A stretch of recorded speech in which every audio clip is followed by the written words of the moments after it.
మనం వాడకుండా వదిలేసిన పాత మొబైల్ ఫోన్, చార్జర్, ల్యాప్టాప్ లాంటి గాడ్జెట్స్ని ఎలక్ట్రానిక్ వేస్ట్ అంటారు తెలుసా?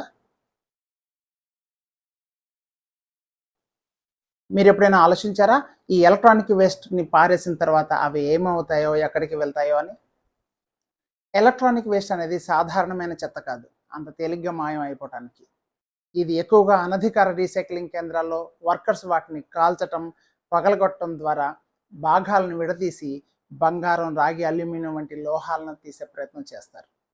కానీ దీని వెనుకున్న ఒక టాక్సిక్ ట్రూత్ ఏంటంటే, ఈ ప్రక్రియలో లెడ్, మెర్క్యూరీ, కాడ్మియం లాంటి అతి హానికరమైన రసాయనాలు నేలలోకి, నీటిలోకి, గాలిలోకి కలుస్తున్నాయి.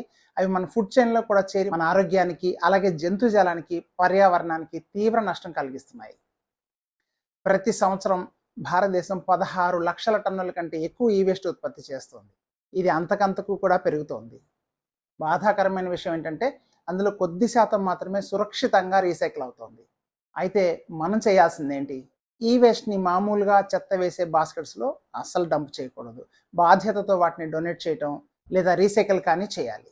పాత గాడ్జెట్లను ఆథరైజ్డ్ కలెక్షన్ సెంటర్స్‌లో ఇవ్వండి, లేదా మ్యానుఫ్యాక్చరింగ్ కంపెనీల రీసెల్లింగ్ ప్రోగ్రామ్స్‌కు తిరిగి ఇవ్వండి.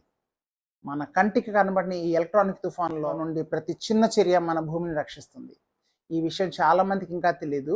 తెలిసిన వాళ్ళకేమో వాటిని ఎక్కడ ఇవ్వాలో తెలియదు. రోటరీ క్లబ్, లయన్స్ క్లబ్ లాంటి ఎన్జిఓస్ ఈ వేస్ట్ కలెక్షన్ని ఒక ప్రోగ్రామ్ లాగా ప్లాన్ చేసి దాన్ని ఎవ్రీ ఇయర్ ఎగ్జిక్యూట్ చేస్తే పర్యావరణానికి చాలా హితం చేసిన వాళ్ళు అవుతారు.